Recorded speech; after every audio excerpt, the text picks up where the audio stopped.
Hello everyone, मैं हूं देव परमार। आप देख रहे हैं मेरा यूट्यूब चैनल टीचिंग आइडियाज़। आज मैं 9th क्लास की बायोलॉजी का जो हमारा फर्स्ट चैप्टर चल रहा है, इंट्रोडक्शन ऑफ बायोलॉजी, उसके एक और टॉपिक के साथ हाजिर हुआ हूँ। ये टॉपिक बायोलॉजी के अंदर बहुत ही इंपॉर्टेंट टॉपिक है। अगर आप बायोलॉजी पढ़ते हैं, बायोलॉजी में अपनी स्पेशलाइजेशन जो है वो गेन करते हैं, तो आप आज का टॉपिक आपके लिए है। तो आपको ये समझ में आ जाएगा कि मैं इन फ्यूचर बायोलॉजी को स्टडी करके बायोलॉजी के सब्जेक्ट का जो है वो एक्सपर्ट बन के मैं क्या कुछ कर सकता हूं। तो ये सारी चीज़ें डिस्कस करेंगे।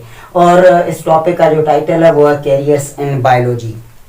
हम इस टॉपिक में ये डिस्कस करेंगे कि अगर हम बायोलॉजी के अंदर जो है स्पेशलाइज बन जाते हैं और एक्सपर्ट बन जाते हैं, बायोलॉजी को जो है वो बहुत ही अच्छी तरह से जो है वो समझ लेते हैं, तो हम इन फ्यूचर बायोलॉजी के अंदर कौन से जो है हमारी ज़िंदगी के लॉन्च करने के जो है वो मौके अवेलेबल होंगे। क्या हम गवर्नमेंटल, नॉन गवर्नमेंटल या किसी और जो है वो लेवल पे, प्राइवेट लेवल पे हम जो है वो कौन सी जो है वो ज़िंदगी में जो है एज ए कैरियर लॉन्च कर सकते हैं। तो ये सारी चीज़ें इस वीडियो में मैं डिस्कस करने जा रहा हूँ वन बाय वन। और अगर आप मेरे चैनल पे अभी तक न्यू हैं या आपने किसी वजह से अभी तक सब्सक्राइब नहीं किया, तो आप इस चैनल को सब्सक्राइब करें। आपको वैल्यूएबल एजुकेशनल कंटेंट अब रेगुलर बेस पे मिलती रहेंगी। और वीडियो को लाइक एंड शेयर किया करें। तो अब चलते हैं हम हमारे लेक्चर की तरफ।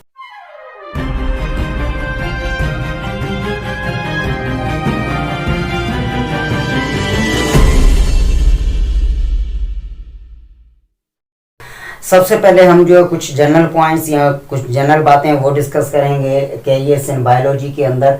सबसे पहले चूज अ सब्जेक्ट। अगर आप बायोलॉजी को पढ़ रहे हैं या किसी और सब्जेक्ट किसी को पढ़ रहे हैं, पर फिलहाल हम बायोलॉजी को डिस्कस कर रहे हैं, तो अगर आप बायोलॉजी को एज अ सब्जेक्ट सेलेक्ट करते हैं, स्पेशलाइज इन द सब्जेक्ट, उसमें आप अपनी एक्सपर्टाइज गेन करके आते हैं, लॉन्च द लाइफ प्रोफेशनली, आप उसके बाद अपनी ज़िंदगी को जो है वो फ्यूचर में लॉन्च करना चाहते हैं, future life settlement in any field of biology for future, इसको हम जो है वो कैरियर कहते हैं। ये कैरियर की जो है एक डेफिनेशन है। या आप लाइफ सेटलमेंट इन फ्यूचर भी कह सकते हैं, लाइफ अपॉर्चुनिटीज़ भी कह सकते हैं, जो प्रोफेशनली हम जो है वो इस सब्जेक्ट की एक्सपर्टाइज गेन करने के बाद हम जो लॉन्च करेंगे, तो उसे एज अ कैरियर जो है वो माना जाता है। तो इस हिसाब से मैंने आपके लिए जो है वो बायोलॉजी का कैरियर ट्री जो है वो ड्रॉ किया है, आपको अच्छे तरह समझाने के लिए कि अगर आप बायोलॉजी में अपनी एक्सपर्टाइज जो है वो गेन करके आते हैं, तो आपके पास कौन से जो है वो मौके हैं और आप अपनी ज़िंदगी जो है वो कैसे लॉन्च कर सकते हैं।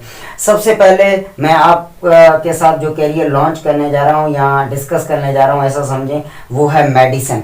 मेडिसिन एक ऐसा शोबा है बायोलॉजी के अंदर जो रिचेस्ट शोबा आज के दौर में और इन पास्ट और इन फ्यूचर भी माना जाएगा, क्योंकि मेडिसिन जो है वो एक ऐसा एवरग्रीन कैरियर है या ऐसा एवरग्रीन जो है वो फील्ड है, जिसमें अगर आप अपनी एक्सपर्टाइज लेके आते हैं, आप बायोलॉजी को पहले पढ़ रहे थे, फिर आप जब स्पेशलाइजेशन वाले स्टेज पे पहुंचते हैं और स्पेशलाइज सिर्फ आप मेडिसिन में करके आते हैं, तो आप ऐसा मान लें कि आप डिग्री के बाद एक मिलेनियर बिलेनियर हैं उस फ्यूचर के। तो आप मेडिसिन के अंदर कौन सी जो है वो कुछ पॉइंट्स हैं वो हम डिस्कस करेंगे। सबसे पहले ये पॉइंट है कि डायग्नोसिस ऑफ डिजीज। सबसे पहले मेडिसिन के अंदर जो हेल्थ प्रॉब्लम होते हैं उनका डायग्नोसिस होता है और ट्रीटमेंट ऑफ डिजीज मेडिसिनली। इसका मतलब ये है कि इस शोबे के अंदर जो डिजीज़ हैं, हेल्थ इश्यूज जो हैं, उनका मेडिसिनली ट्रीटमेंट किया जाता है। हमारी हेल्थ इश्यूज का सबसे पहला जो स्टेज जो है वो मेडिसिन का है।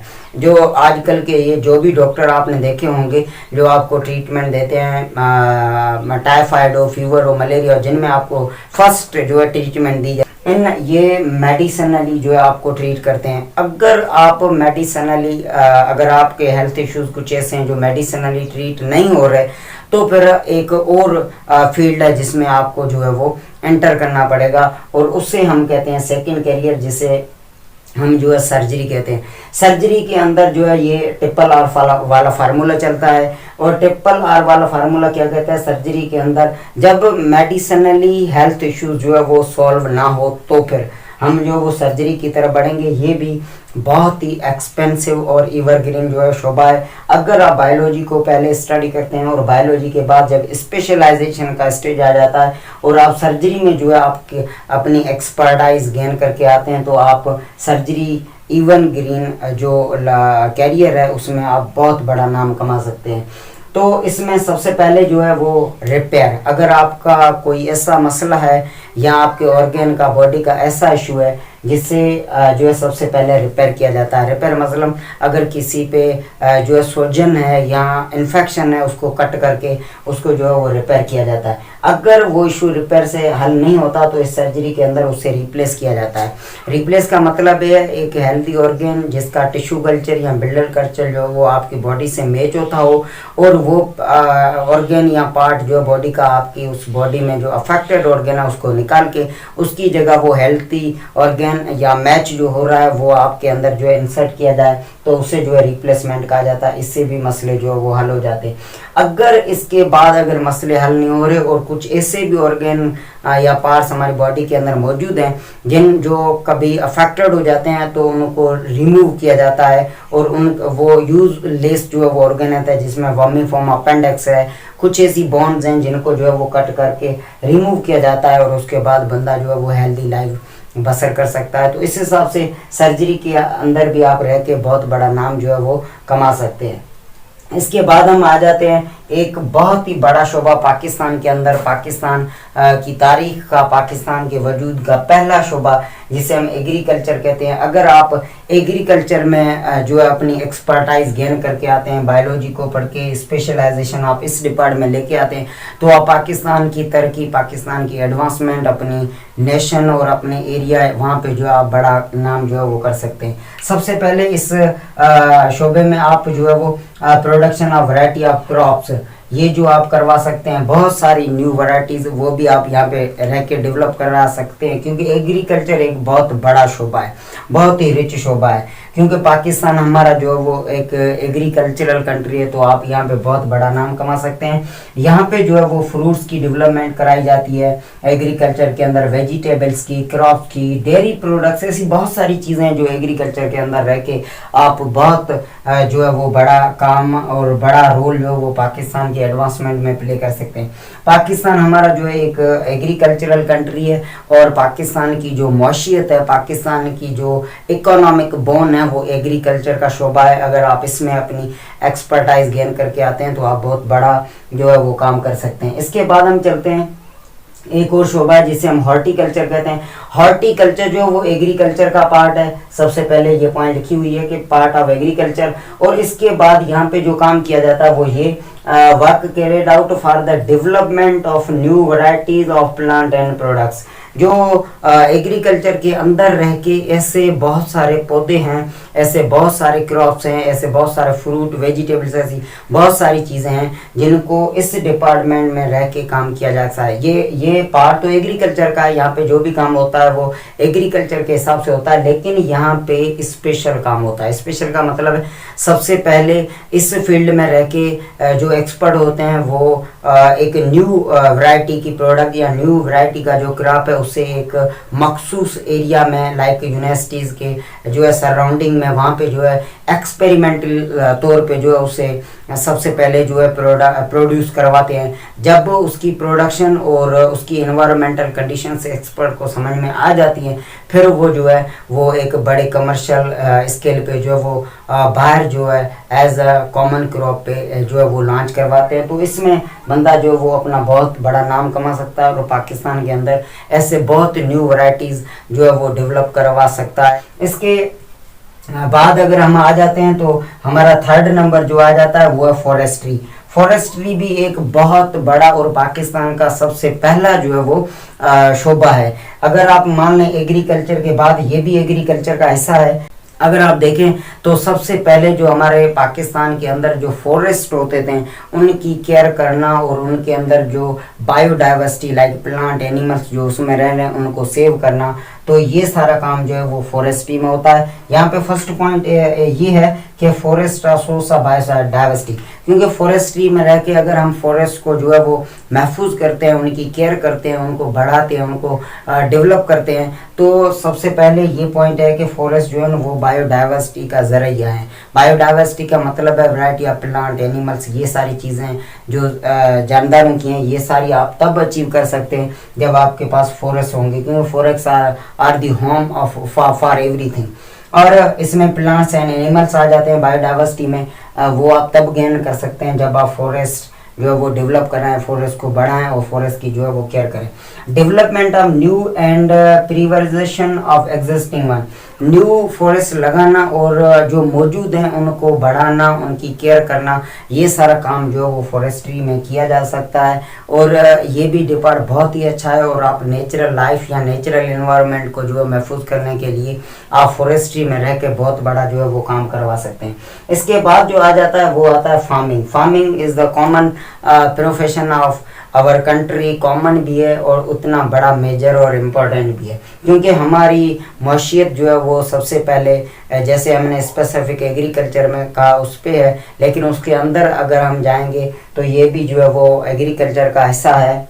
और फार्मिंग जो है ये हमारे मुल्क को जो है वो स्टेबल करना और उसको डेवलप करने में बहुत बड़ा काम अदा करती है। अगर आप बायोलॉजी में जो है वो पढ़ के और फार्मिंग अपनी स्पेशलाइजेशन करके आते हैं तो आप यहाँ पे development of different kind of farms जो है वो करवा सकते हैं। इस शोबे में रह के आप प्लांट के और एनिमल के बहुत सारे फार्म जो है वो लगाना और फार्म को जो है डेवलप कराने का काम जो है वो करा सकते हैं। जिन फार्म्स में चाहे वो पोल्ट्री फार्म हो या फ्रूट फार्म हो, फिश फार्म हो, ऐसे बहुत सारे फार्म हैं वो इस शोबे में रह के लगाए जा सकते हैं। New technologies are used for the production of animal as the source of meat, milk, leather etcetera.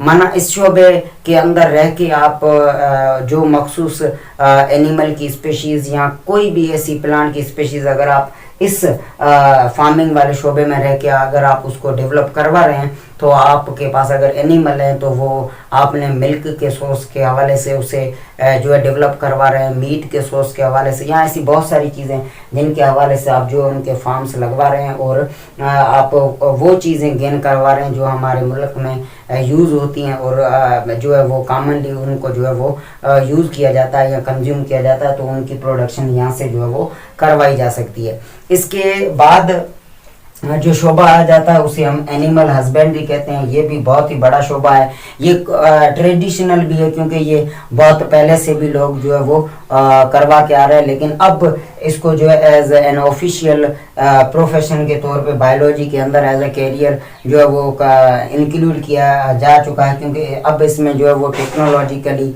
कुछ ऐसी चीज़ें जो है वो अप्लाई की जाती है ताकि एक अच्छी सी वैरायटी जो है वो गेन की जा सके। ये भी एग्रीकल्चर का पार्ट है। Care and breeding of animal यहाँ पे कराई जाती है। बहुत सारे लोग जो है वो चाहे अनएजुकेटेड हों या एजुकेटेड हों, तो बहुत ही बड़ी बात है अगर एजुकेटेड हो वो अपने पास जो है ऐसी न्यू वैरायटीज़ एनिमल्स की लाइक गाय हो, भैंस हो या बकरियां हो, उनकी जो है अपने पास रखते हैं मखसूस वक्त के लिए और उनमें न्यू जो है वो डेवलपमेंट उसकी करवाते हैं। तो ये एनिमल हस्बेंड्री का एक बहुत ही बड़ा और रिच शोबा है आजकल के दौर में, और ये हमारे मुल्क के अंदर भी बहुत बड़ा रोल जो है वो प्ले कर सकता है। इसके बाद अगर हम आ जाते हैं तो हमारे पास जो टॉपिक आ जाता है या कैरियर आ जाता है वो है फिशरीज़। फिशरीज़ एक बहुत ही बड़ा और एक मेजर जो है वो शोबा है। इसके अंदर रह के आप जो है increase quantity and quality of fish production, आप इस शोबे में रह के फिश जो है उसकी क्वालिटी या उसकी जो क्वांटिटी है उसको जो है बढ़ा सकते हैं और उसको अच्छे से डेवलप जो है वो करवा सकते हैं। आप उसमें वैरायटीज़ भी जो है वो डेवलप करवा सकते हैं, क्योंकि fish is the source of protein. धरती पे हमारी रेगुलर ग़िज़ा में प्रोटीन का जो मेन सोर्स है वो फिश है, और हमारी बॉडी का मेन डाइट का जो मेन हिस्सा हमारी बॉडी को चाहिए वो भी प्रोटीन है। तो इस हिसाब से हमारी रेगुलर डाइट को जो है वो सफिशिएंट फॉर्म में जो है पूरा करना और हेल्दी लाइफ स्टाइल के लिए जो है ये फ़िश की प्रोडक्शन भी बहुत ज़रूरी है। तो ये भी एक बहुत ही बड़ा रिच और मेजर जो है वो फील्ड है। इसके बाद लास्ट जो आ जाता है जदीद और बहुत ही सेंसिटिव एंड मेजर, वो है बायोटेक्नोलॉजी। एवरग्रीन एंड बहुत ही हेल्दी एंड शाहूकार लेवल का जो डिपार्ट है या फील्ड है वो है बायोटेक्नोलॉजी। बायोटेक्नोलॉजी जो है ये यहाँ पे फर्स्ट पॉइंट अगर आप देख लें तो यहाँ पे ये कहा गया है इम्पोर्टेंट एंड सेंसिटिव प्रोफेशन। सब इतने सारे कैरियर्स हैं, इनमें जो है ये बहुत ही अहम और बहुत ही सेंसिटिव है, क्योंकि सेंसिटिव का मतलब है ये बहुत ही डीपली इस लेवल पे जाके जो है इस फील्ड में काम किया जाता है। अगर वहाँ पे अगर कुछ केयरलेस हो जाए और बंदा जो है वो कुछ ऐसी लापरवाही कर दे तो यहाँ पे जो है वो चीज़ें बर्दाश्त नहीं होगी और उसका जो रिजल्ट होगा वो बहुत ही बुरा होगा। तो उस हिसाब से ये बहुत ही सेंसिटिव है। हर बंदे की बस की बात नहीं है कि वो इस डिपार्टमेंट में अपनी जो है वो एक्सपर्टाइज लेके आए। तो इस हिसाब से यहाँ पे क्या किया जाता है, यहाँ पे जो है manipulate gene to produce valuable chemical products. यहाँ पे जो है वो जीन को मैनिपुलेट किया जाता है, उसकी लोकेशन में, उसके स्ट्रक्चर में जो है वो चेंजेस लाई जाती है ताकि ऐसी जो है वो केमिकल प्रोडक्ट्स जो है वो हमें हासिल हों जो हमारी ख्वाहिश की है, जो हमारी डिज़ायर की है। लाइक इंसुलिन है, इंटरफेरोन है, ग्रोथ हार्मोन है, या बहुत सारे ऐसे एंजाइम्स हैं जो बायोटेक्नोलॉजिकली जो है वो डेवलप किए जा चुके हैं। इंसान की बॉडी में वो नेचुरली प्रोड्यूस होते हैं। अगर उनकी प्रोडक्शन किसी हिसाब से बॉडी में रुक जाए तो अब उस बंदे को जो है वो आर्टिफिशियली इस डिपार्टमेंट में रह के वो चीज़ें जो है वो प्रोड्यूस करवाई जाती हैं और फिर वो बॉडी में जो है वो डाइट के हिसाब से, मेडिसिन के हिसाब से या इंजेक्ट करके उस बॉडी में लाइक इंसुलिन जो है वो इंसर्ट की जाती है ताकि बॉडी को वो चीज़ें मिलती रहें और बॉडी जो है वो अपना काम करती रहे। मिसाल ले लें, अगर इंसुलिन की प्रोडक्शन जो है वो बैक्टीरियल सेल में ह्यूमन का डीएनए जो है वो डाल के करवाई जाती है। तो इस हिसाब से ये बायोटेक्नोलॉजिकली एक बहुत ही बड़ा सेंसिटिव और मेजर जो है वो फील्ड है। अगर इसमें जो बंदा अपनी एक्सपर्टाइज लेके आता है वो बायोलॉजी पे नहीं, वो बल्कि इस दुनिया पे जो है वो अपनी हुकूमत कर सकता है। क्योंकि आजकल की जो एक्सपर्टाइज हैं या आजकल के जो एक्सपर्ट हैं वो एक्सपर्ट तब माने जाते हैं जब उन्हें बायोटेक्नोलॉजी की जो है वो एक्सपर्टाइज हों और वो उनमें जो है एक्सपर्ट हो। तो इस हिसाब से ये था आज का टॉपिक जिसमें हमने कैरियर जो है वो बायोलॉजी के अंदर रहकर अगर हम बायोलॉजी को स्टडी करके आते हैं फिर हम अपनी जो है वो एक लाइफ कैरियर है। अगर आप बायोलॉजी को स्टडी करके आते हैं तो आप इसमें अपनी ज़िंदगी लॉन्च कर सकते हैं, इसमें कर सकते हैं। तो इस हिसाब से ये सारे लीव्स जो हैं ये कैरियर हैं और आप जो है वो मल्टी कैरियर भी जो है वो अचीव कर सकते हैं। तो बायोलॉजी आपको जो है वो इतना काबिल बनाती है कि आप इन लीव्स की तरह अपनी फ्यूचर में जो है वो लाइफ सेटलमेंट कर सकें और हेल्दी लाइफ स्टाइल और एक अच्छा सा जो है वो अपनी इनकम जनरेट कर सकते हैं। तो ये थे आज को टॉपिक जिसमें हमने जो कैरियर ऑफ बायोलॉजी डिस्कस की। अगर आपको अभी तक कुछ डाउट्स हैं तो आप कमेंट बॉक्स में पूछ सकते हैं। आप वीडियो को जो है वो लाइक करें, शेयर करें। मिलते हैं नेक्स्ट लेक्चर में, तब तक के लिए अपना ख्याल रखें, अपनों का ख्याल रखें और लर्निंग करें और अच्छे से लर्न करें और दूसरों को सिखाएं और अपने घर के अंदर अगर बच्चे हैं तो उनको पढ़ाएं और सिखाएं, क्योंकि जब तक हम पढ़ेंगे तब तक हम बढ़ेंगे। तो इस हिसाब से अपना ख्याल रखिए और मिलते हैं नेक्स्ट वीडियो में, तब तक के लिए बाय बाय।